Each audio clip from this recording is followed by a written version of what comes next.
woke up sweaty and in a daze. Most nights this is normal for me, but not tonight. Something about my bedroom was odd, something wasn't right. I felt around next to me and grabbed my phone and checked the time. It's midnight. 7 more hours of sleep before I gotta get up and get ready for work. I looked over to the open door and saw the faint yellow porch light that emanates through our cheap and slightly cracked blinds next to the front door.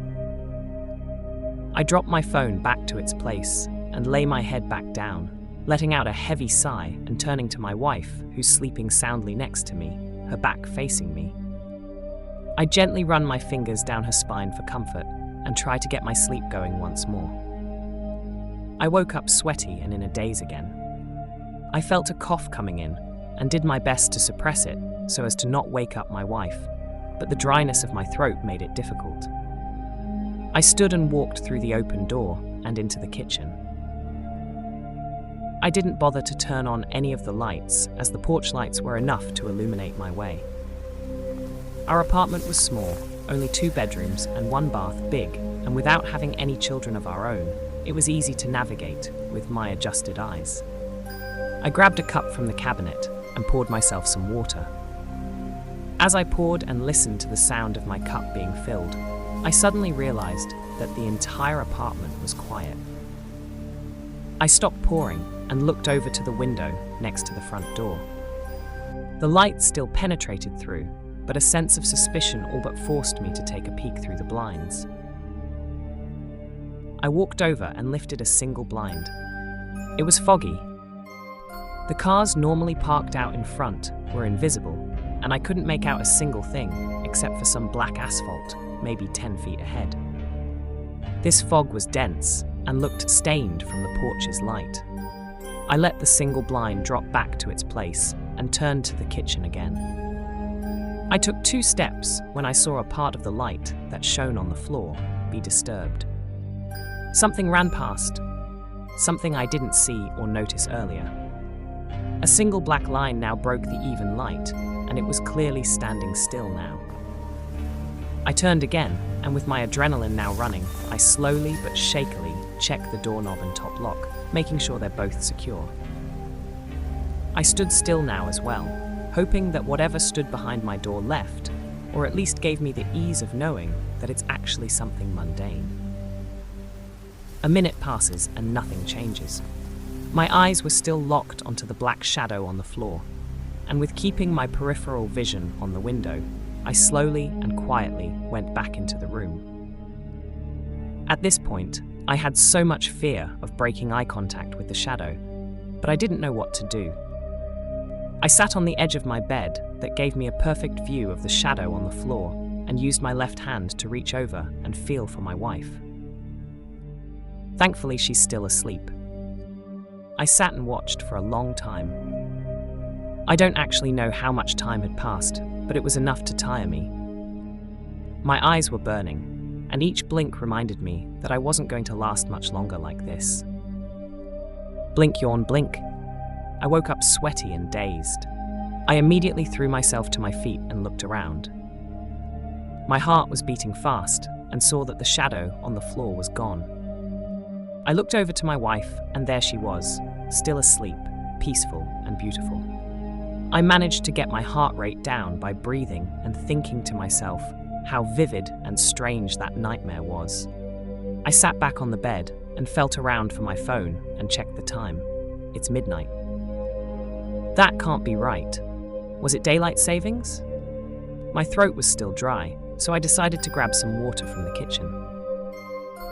I passed the yellow light again and saw the same cup of water I had forgotten about in my nightmare sitting right there on the counter. Exactly where I had left it. Dread now washed over me, and I began to sweat even more than I already was. Am I still in my nightmare? No, the sweat beading down my cheek and my irritating dry throat felt too real. If that's the case, I closed my eyes shut and tightly held them together while my mind raced. This means that whatever stood on my front porch was probably still there. I didn't want to open them and see its shadowy presence on the floor. Yet if this is real, I need to make sure my wife is safe. I took a deep breath in and opened them. No shadow. I let my breath go and made my way back to the bedroom.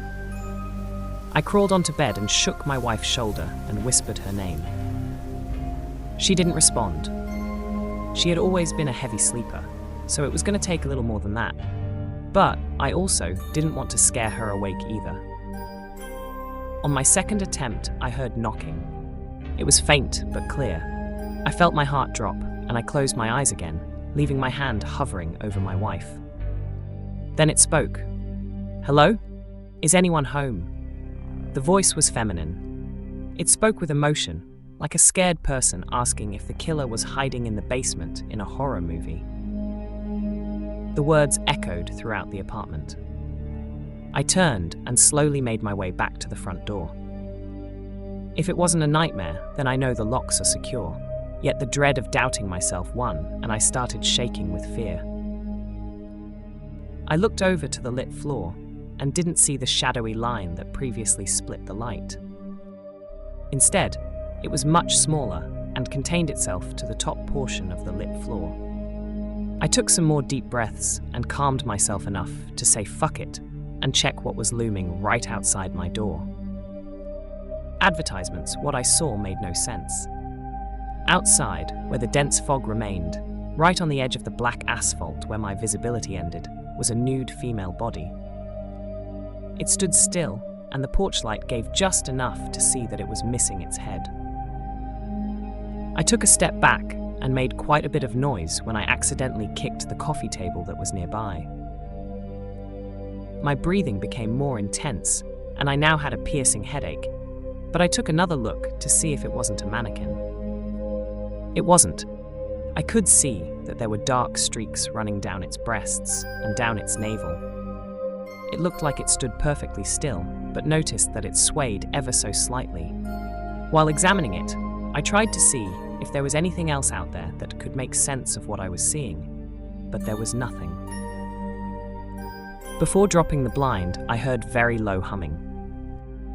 This was something I hadn't noticed before. Was it there the whole time? Or did it just now start? I scanned the surroundings again, and when I looked further up, I saw its head. It was floating right above me, inches away from my front door, and facing it. The mouth was agape and the eyes missing.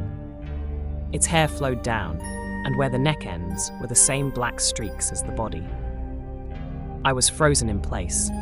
Was this what was bothering me the whole time? Staring right at the floating head, it began to speak again. "Hello?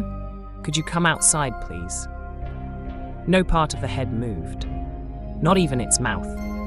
At this point, I didn't care anymore. I ran back to the bed and shook my wife, yelling her name.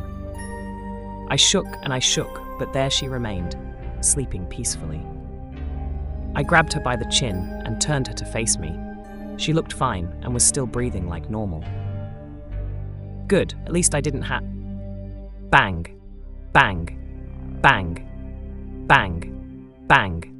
The sounds of the violent knocking rattled my headache again, and I clasped my ears. I jumped out of bed and ran towards the window.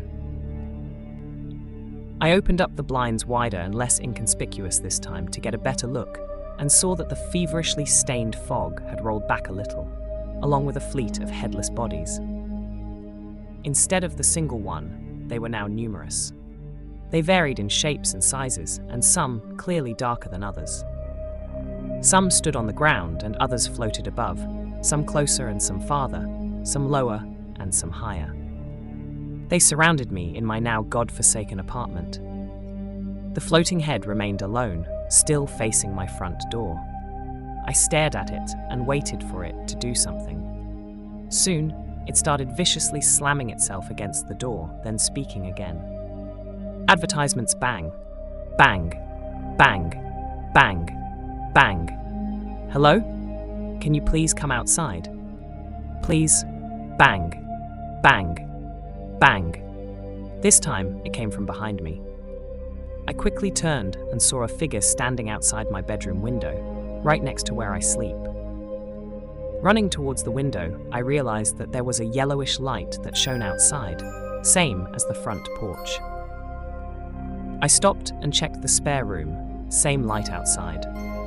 Looking through the spare room window, I saw a dark-skinned body floating, stiff as a board, but floating, slowly and eerily towards the window. I ran back to my bedroom, and my heart stopped for a second. Looking upon the bed, I saw that my wife was missing. I cried and shouted for her name, but received no answer. I ran through the apartment, but she wasn't there. I sat on the bed and cried. I smacked my head a couple times out of frustration when the violent knocking came back again. This time, it came from every window in the apartment. Every single one. I screamed and covered my ears and shut my eyes tightly to try and drown out the horrifying sounds. Then I heard my wife. "Babe? Hello?" I opened my eyes and looked up, but I didn't see her. "Babe, you sound distressed. Why don't you come outside?"